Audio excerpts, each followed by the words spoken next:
A tariff sounds simple. Tax foreign goods, protect domestic industry, bring jobs home. It's one of the oldest economic ideas in existence, and it's also one of the most consistently misunderstood because history offers a remarkably clear verdict on tariff wars, and it's almost never the outcome the government imposing them expected. So here's the real question worth asking. If tariffs have backfired so consistently, so many times, across so many centuries, why do governments keep reaching for them anyway? The answer isn't really about economics being poorly understood. It's about the fact that tariffs create winners who are visible and vocal, and losers who are scattered and quiet, which makes them politically appealing even when the overall economic result is negative. To understand why tariffs so reliably backfire, you first have to understand what they actually do beneath the political rhetoric. A tariff is a tax, paid not by the foreign country being targeted, but by domestic importers and, ultimately, domestic consumers who buy the taxed goods. When a government imposes a tariff on foreign steel, for example, it isn't the foreign steel producer who writes a check to the Treasury. It's the domestic company buying that steel, and that cost almost always gets passed along, at least partially, to whoever eventually purchases whatever gets built with that steel.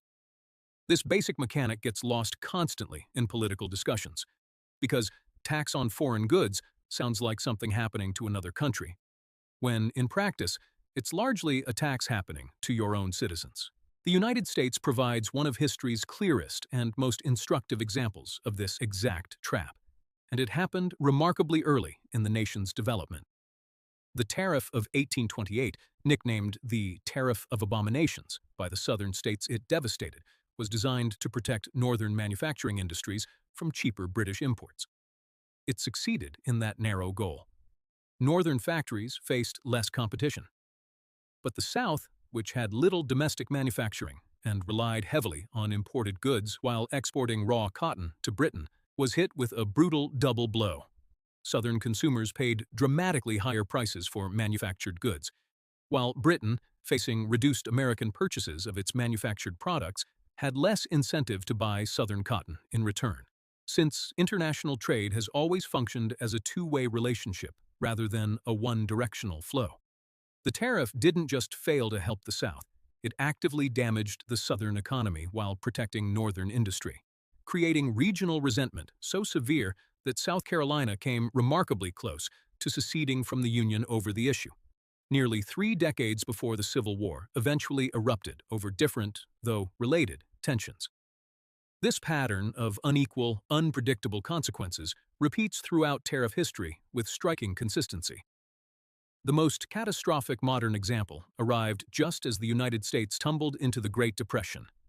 In 1930, facing an economy already sliding into crisis, Congress passed the Smoot-Hawley Tariff Act, erasing tariffs on thousands of imported goods to historically extreme levels, intended to protect American jobs and industries during an already fragile economic moment. The theory seemed straightforward enough.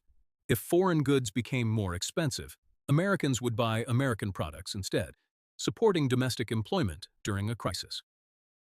The actual result was catastrophic, and it happened almost exactly as economists who opposed the bill at the time warned it would.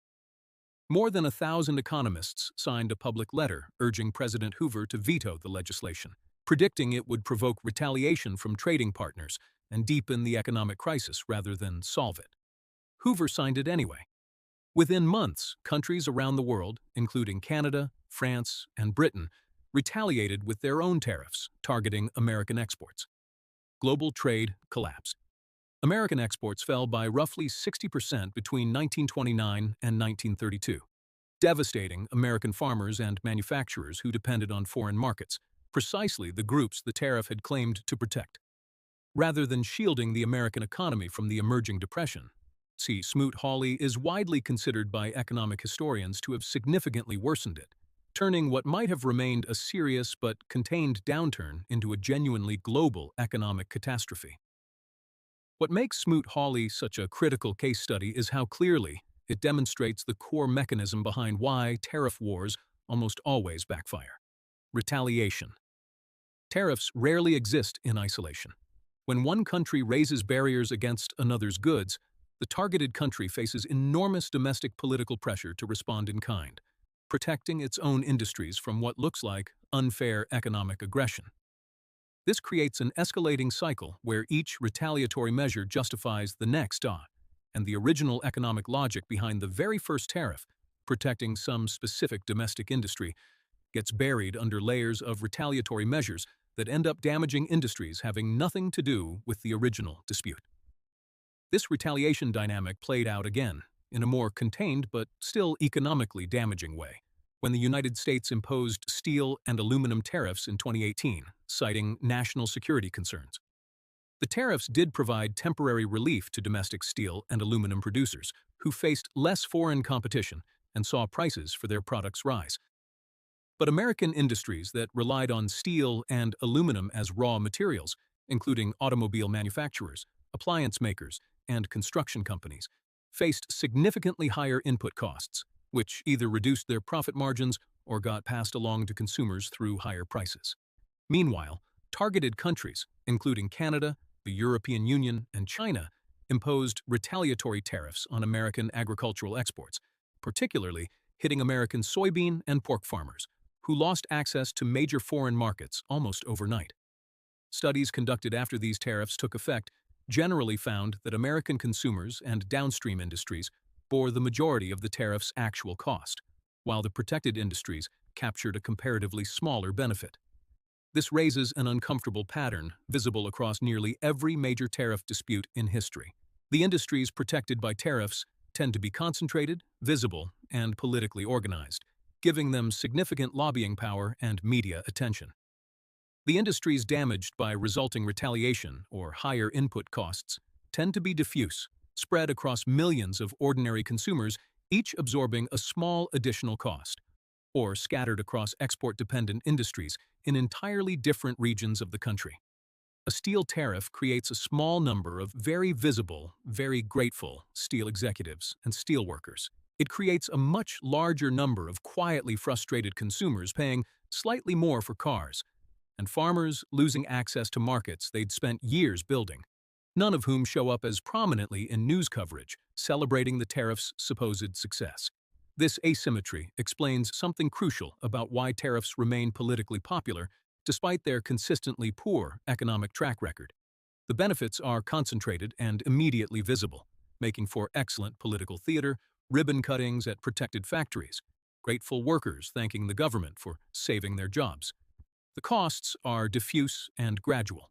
A few extra dollars on a car here, a canceled export contract there, rarely dramatic enough individually to generate the same political attention, even when the aggregate economic damage substantially exceeds the aggregate benefit. There's also a deeper historical irony embedded in nearly every major tariff conflict. The retaliation that follows almost always targets industries entirely unrelated to whatever triggered the original dispute. American soybean farmers had nothing to do with steel production, yet became primary casualties of China's retaliatory response to steel and aluminum tariffs.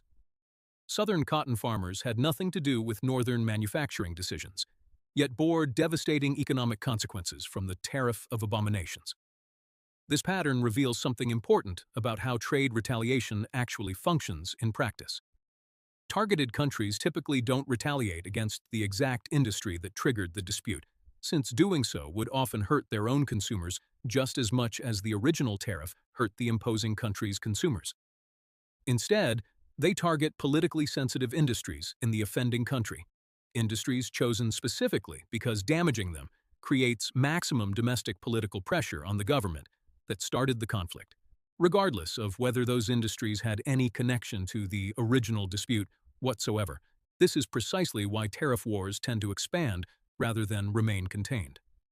What begins as a targeted measure addressing one specific industry's complaints frequently metastasizes into a broader conflict touching numerous unrelated sectors, each retaliatory measure creating new grievances, new political pressure, and new justification for further escalation. Historical tariff disputes rarely resolve through calm negotiation once this cycle begins. They typically require significant economic pain, political pressure from newly damaged industries, or fundamental changes in governing administrations before de-escalation becomes politically possible. The deeper lesson embedded across the Tariff of Abominations, Smoot-Hawley, and modern trade conflicts is remarkably consistent, despite spanning nearly 2 centuries of dramatically different economic systems and political contexts. Tariffs almost never function as the clean, contained tool their advocates promise. They create winners concentrated enough to celebrate loudly and losers scattered enough to suffer quietly. They provoke retaliation that expands conflicts well beyond their original scope. And they consistently impose costs on domestic consumers and unrelated industries that frequently exceed whatever narrow benefit the protected industry receives. History's verdict on tariff wars isn't ambiguous.